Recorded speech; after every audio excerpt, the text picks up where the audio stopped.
Ahayo, kakaraos ko lang maligo dito at papasok na ako ngayon sa work ko. And then, I went down to buy some coke para sa potluck namin mamaya. So, ay naglalakad ako at nadaanan ko nitong Starbucks. Baka may mag-iya sa akin sa Starbucks, PM na.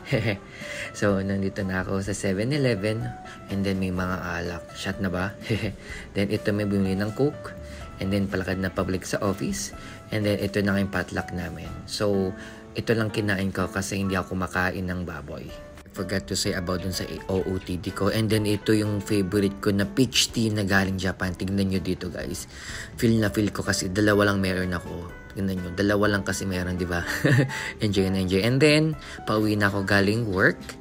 And then after that, pumunta muna ako ng gym muna. And after ko mag-gym, tignan nyo, nag-pull up bar pa ako. And then sinundo ko na yung pamangkin ko kasi aalis ako today.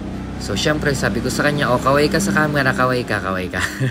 So, ngayon, lakad na ako. May bibilin lang kami sa Marky Mall din. Babiyahin na ako. So, ayun lang guys, ang nangyari sa akin today and ingat kayong lahat. Have a great day.